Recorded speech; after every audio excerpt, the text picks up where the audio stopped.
में एक बार और है, वो है हमारा परिवार, उसको साथ लो। पीछे का जो पर्दा है उसको देखिए। ब्रह्मा जी का परिवार कभी देखना, ब्रह्मा जी के बच्चे कभी साथ में नहीं मिलेंगे। भगवान विष्णु का परिवार देखना, भगवान विष्णु के बच्चे कभी साथ में नहीं मिलेंगे। इंद्र का परिवार देखना, इंद्रदेव के बच्चे कभी साथ में नहीं मिलेंगे। वरुण का परिवार देखना, उनके बच्चे कभी साथ में नहीं मिलेंगे। भगवान राम जी का परिवार देखना, उनके बच्चे कभी साथ में नहीं मिलेंगे। भगवान कृष्ण का परिवार देखना, उनके बच्चे कभी साथ में, किसी फोटो में उनके बच्चे साथ में नहीं मिलेंगे। केवल एक हैं मेरे देव अधिदेव महादेव, जो पृथ्वी पर सबको प्रेरणा देते हैं कि परिवार को लेकर चलना है, फिर आगे बढ़ना है, परिवार को लेकर चलना, अपने कुटुंब को लेकर चलना, अपने परिवार को लेकर चलना। आज के जमाने में परिवार टूटता जा रहा है। 7 दिन में एक दिन ऐसा बनाइए, अपने परिवार के लोगों के साथ मिलकर भोजन करिए, एक जगह बैठिए।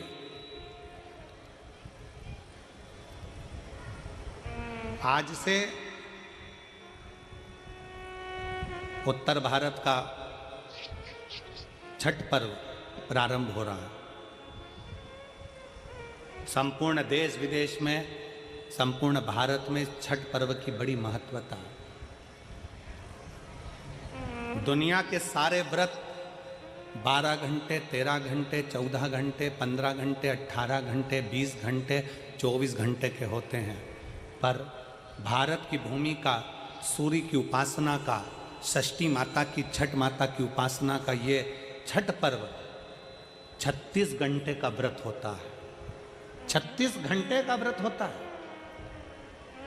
सारे व्रत 24 घंटे के, 12 घंटे के, 18 घंटे के, पर षष्ठी का व्रत, छठ माता का व्रत 36 घंटे का होता है। आज से माता छठ की पूजन चालू होती है और ये पूजन होते होते होते होते चलते चलते धीरे धीरे धीरे धीरे फिर छठ पूजन तक पहुँचती है। डूबते सूरज को अर्घ देना, फिर उगते सूरज को अर्घ देना, माँ षष्ठी का व्रत करना। कितनी प्रसन्नता है। ये छठ का पर्व, ये छठ की उपासना, ये उत्तर भारत के बिहार, उत्तर प्रदेश में जहां जहां पर छठ की पूजन करने वाले भक्त रहते हैं, वो ये दिखाते हैं कि छठ पर्व की परिभाषा क्या है। हम अपना दुकान, मकान, काम, व्यापार, पूरा शहर छोड़कर हम छठ मनाने के लिए ट्रेनों में बैठकर, बसों में बैठकर अपने गांव चले जाते हैं। हम अपनी एकता का प्रतीक देते हैं कि हमारा छठ पर्व हमें एकता सिखाता है। हमारा छठ पर्व हमें एकता सिखाता है। मैं संपूर्ण देश के, भारत की भूमि के संपूर्ण सनातनियों को और सभी सनातन धर्मियों को खूब प्रेम से छठ पर्व की बहुत बहुत बधाई देता हूं, जो आज से प्रारंभ हो रहा है और जिस पर्व की पूजन उत्तर भारतीय बड़े प्रेम से करते हैं। बहुत बहुत सारे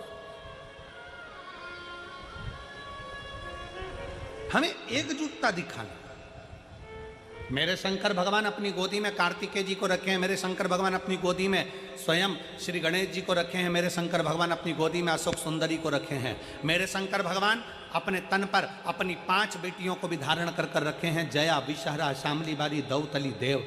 मेरे शंकर भगवान अपने गले में वासुकी नाग को धारण कर कर रखे हैं। मेरे शंकर भगवान जिस चंद्र को दक्ष प्रजापति ने श्राप दे दिया था, काया का रोग हो गया था, उस चंद्र को अपने मस्तक पर धारण कर कर रखे हैं। मेरे शंकर भगवान स्वयं माता जगतजनी जगदम्बा को अपने नजदीक में बिठा कर रखे हैं। मेरे शंकर भगवान धर्म रूपी बेल को अपने पास में रखे हैं। मेरे शंकर भगवान अपने संपूर्ण परिवार को अगर देखेंगे तो सबको जोड़कर एकजुट होकर शंकर भगवान ये दिखाते हैं कि अगर आप एकजुट होकर रहोगे तो दुनिया में किसी की सामर्थ्यता नहीं है कि तुम्हारा बाल बांका कर ले।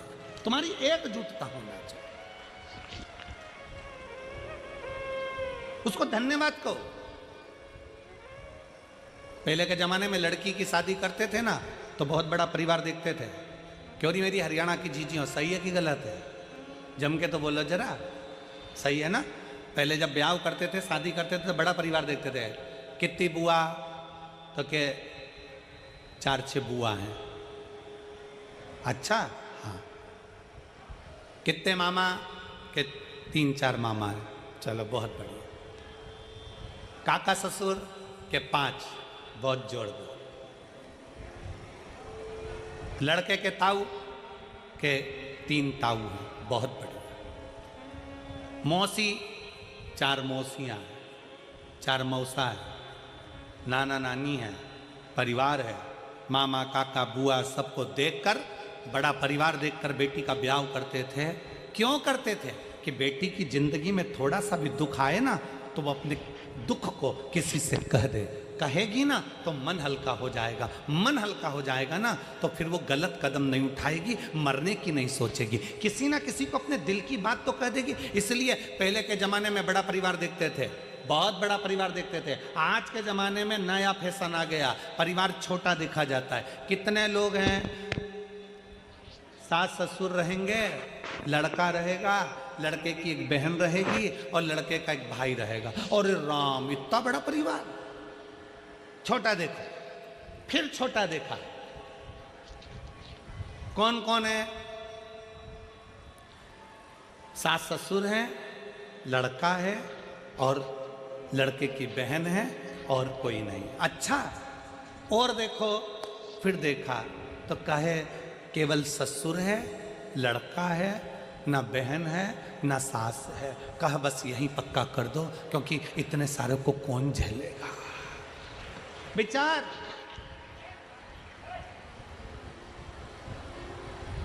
शिव महापुराण की कथा कहती है, बड़ा परिवार हमारे दुख को, हमारी तकलीफों में। मोबाइल कौन कौन चलाता है? हाथ उठाओ जल्दी से। सब चलाते हो? व्हाट्सएप पे कितने ग्रुप बने तुम्हारे? जम के बोलो जरा। कितने ग्रुप से तुम जुड़ी हुई हो? 2 से जुड़ी हो? 4 से? 6 से? जितने लोग मोबाइल चलाते हैं, जितने आस्था चैनल पर सुन रहे हैं, जितने फेसबुक पर सुन रहे हैं, जितने यूट्यूब पर जो सुन रहे हैं कथा को, जितने टीवी पर सुन रहे हैं और जितने इस पावन प्रांगण में सुन रहे हैं, मोबाइल चलाते हो, तुम्हारे मोबाइल में 4-5 ग्रुप तो जुड़े होंगे। व्हाट्सएप पे, इंस्टाग्राम पे भी लोग जुड़े होंगे।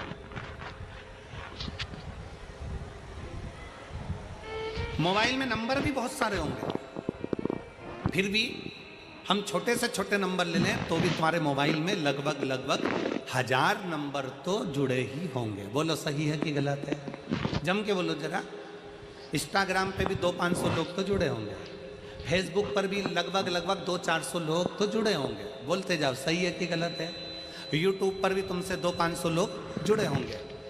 अब दिन भर तुमने समय दिया अपने मोबाइल को, अपने व्हाट्सएप के मित्रों को, अपने फेसबुक के मित्रों को, अपने इंस्टाग्राम के मित्रों को दिन भर समय दिया। सवेरे से ऐसा करते करते 2022 चले गया, 2023 चले गया और धीरे धीरे 2024 चले गए। 2025 आ जाएगा, वो भी चले जाएगा 2026। और मालूम पड़े एक दिन, मालूम पड़े कोई एक्सीडेंट हो गया, एक्सीडेंट में तुम हॉस्पिटल चले गए, हॉस्पिटल चले गए तो किसी तुम्हारे चाहने वाले ने व्हाट्सएप पर डाल भी दिया कि श्रीमान का एक्सीडेंट हो गया है और उसको बहुत तकलीफ है, बहुत कष्ट में है, और व्हाट्सएप पे डाल दिया। अब जितने लोग तुम्हारे व्हाट्सएप पर जुड़े थे, जितने लोग तुम्हारे इंस्टाग्राम पर जुड़े थे, जितने लोग तुम्हारे फेसबुक पर जुड़े थे, जितने लोग तुम्हारे यूट्यूब पर जुड़े थे, उसमें से अगर 5 लोग भी तुमको हॉस्पिटल में देखने आ जाएं, तुम्हारा दुख कम करने आ जाएं, तो बता देना, जिसको तुमने समय दिया, दिन भर मोबाइल पर लगे रहे, वो तुम्हें हॉस्पिटल में संभालने नहीं आएंगे। पर जो घर की पत्नी थी, जो घर के बच्चे थे, जो घर में रहने वाले परिवार के सदस्य थे, उनको 1 मिनट का समय नहीं दिया, तुम्हारी दुख की घड़ी में तुम्हें उठाकर हॉस्पिटल भी वही लेकर जाएंगे और तुम्हें दिन रात एक वही करेंगे और संभालेंगे। तुम्हें कोई दूसरा नहीं संभालेगा। अपने परिवार को तुमने समय नहीं दिया, दूसरे को समय दिया, दूसरे को समय दिया, उसने नहीं संभाला। पर परिवार के व्यक्ति को समय देते तो वो संभाल लेते, वो संभाल। और मैंने तेरे ही भरोसे बाबा, तेरे ही भरोसे हवा बिच उड़ती जावांगी, बाबा डोर हथो छड़ी मैं कटी जावांगी, भोले मैं तेरी पतंग, शंभो मैं तेरी पतंग, हवा बिच उड़ती जावांगी, बाबा डोर हथो छड़ी मैं कटी। 7 वारों में एक बार और है, और वो हमारा, जम के बोलो, जम के परिवार। उसको समय दीजिए तो।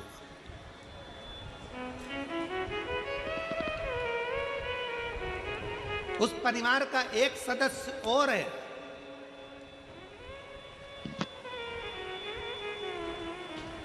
घर में माँ है, पिता है, पत्नी है, पति है, बच्चे हैं, कुटुंब है, कबीला है, सब कोई है।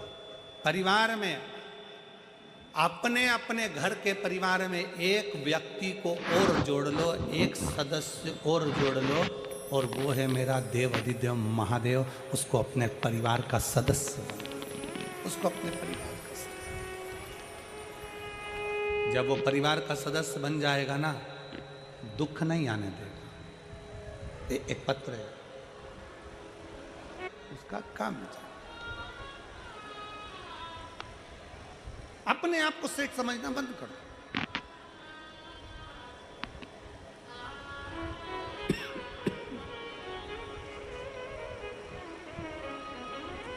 हम उसके आश्रित हो जाए, उसके आश्रित। और जब हम उसके आश्रित हो जाएंगे तो वो स्वयं हमको संभालना प्रारंभ कर देगा, स्वयं संभालेगा।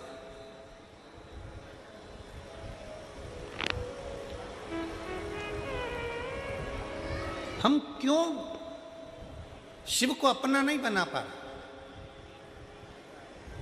मेरा हरियाणा की जीजियों से निवेदन है, फरीदाबाद की मेरी जीजियों से, मेरे जीजाओं से निवेदन है कि अपने जीवन में शंकर को अपने परिवार का एक सदस्य बना लो, कि ये मेरे घर का बुजुर्ग है, ये मेरे घर का बड़ा है, ये मेरे घर का भयो है, ये मेरे घर का बुजुर्ग है, मेरे घर का बड़ा है। जाते भी श्री शिवाय नमस्तुभ्यम और आते भी श्री शिवाय नमस्तुभ्यम। उसको अपने घर का बुजुर्ग बनाओ, अपने घर का बड़ा बनाओ।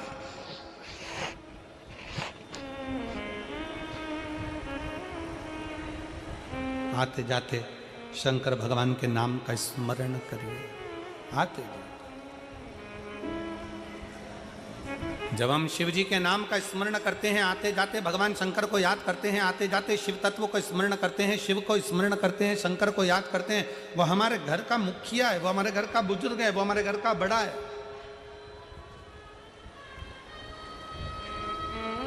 सब संभाल अजय। बेटा बोलता नहीं था, सारे डॉक्टरों ने कह दिया था कभी बोल नहीं पाएगा, पर बाबा की कृपा से बोलना प्रारंभ करा। बेटी की मेहनत भी है, शंकर के मंदिर तक लेकर जाना और शिव पर जल चढ़वाना। शिव तत्व है।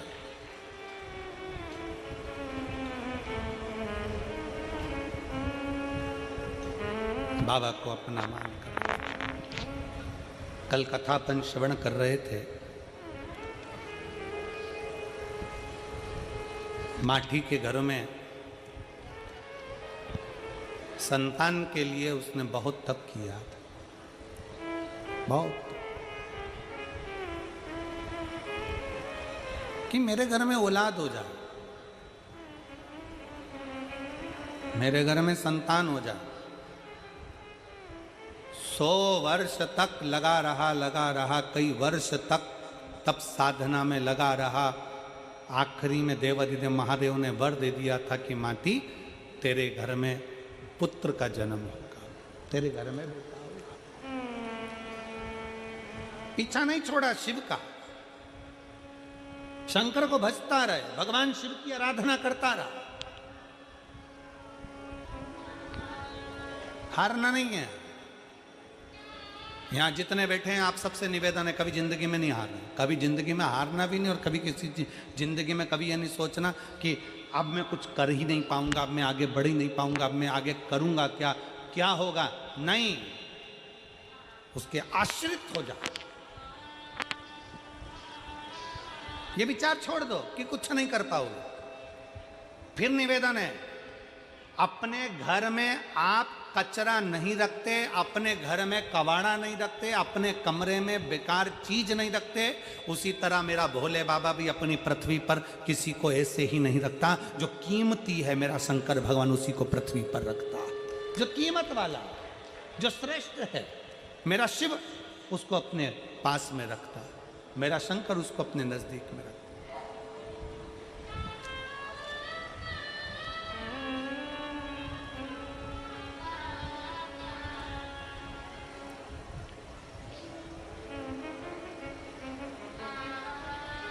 शिव पुराण कह रही है, माटी ने तप किया, साधना करी, शिव जी ने वर दे दिया कि तेरे घर में एक बेटा जन्म लेगा। पत्नी गर्भ से भी हो गई। अब उसके मन में यह संशय था कि मैं इतने साल का हो गया, 55 साल का हो गया, 50 साल का हो गया, मेरे घर में औलाद होगी कि नहीं होगी, मेरे घर में संतान की प्राप्ति होगी कि नहीं होगी, मेरे घर में बच्चा होगा कि नहीं होगा।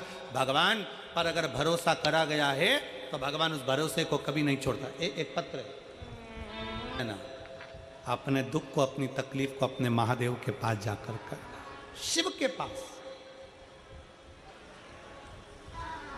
शिव के करीब में जाकर कहना, शंकर के नजदीक आ जाओ। एक शुद्ध भाव अपने जीवन में रखिए, शुद्ध। माटी अपनी पत्नी से कहते हैं कि तू चिंता मत कर, बच्चा होगा, पुत्र होगा, संतान होगी, और बाबा उसको देगा। आया, गर्भ में बच्चा आया, गर्भ में संतान है।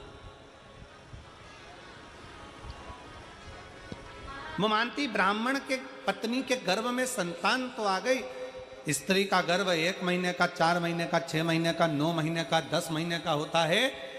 मानती की धर्म पत्नी का गर्भ 1 साल हो गया पर बच्चा बाहर निकलने को तैयार नहीं, गर्भ से प्रसव नहीं हो रहा। 2 साल हो गया, बच्चे ने जन्म नहीं लिया।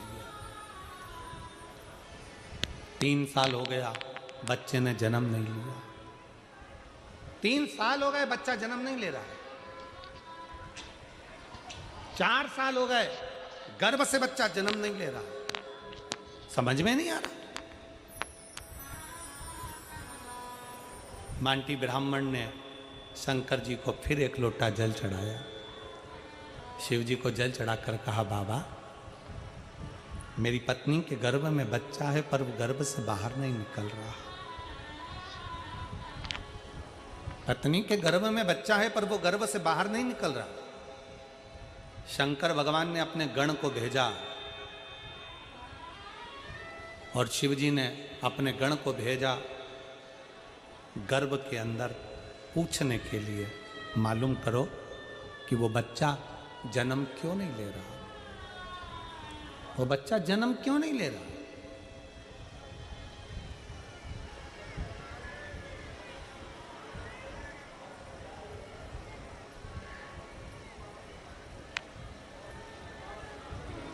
लेडी ना चल रही है, क्यों?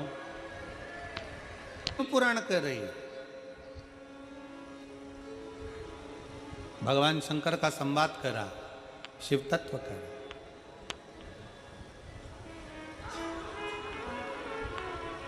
गर्भ से बच्चा बाहर नहीं निकल रहा। 1 साल, 2 साल, 3 साल, 4 साल हो गए।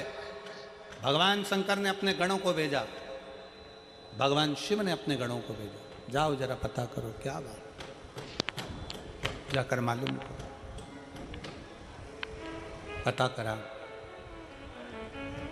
गर्भ का बच्चा कह रहा है कि मैं अगर जन्म लूंगा तो मुझे काल ग्रास करेगा।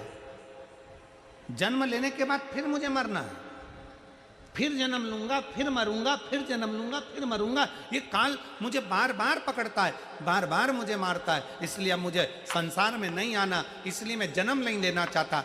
भगवान शंकर के गणों ने जाकर समझाया कि जन्म तो लेना ही पड़ेगा, काल का काम है ग्रास करना, पर यदि तुम भगवान शंकर की भक्ति में अगर लग गए तो काल भी तुम्हारा कुछ नहीं बिगाड़ सकता। यह पक्का विश्वास रखकर तुम जन्म ले।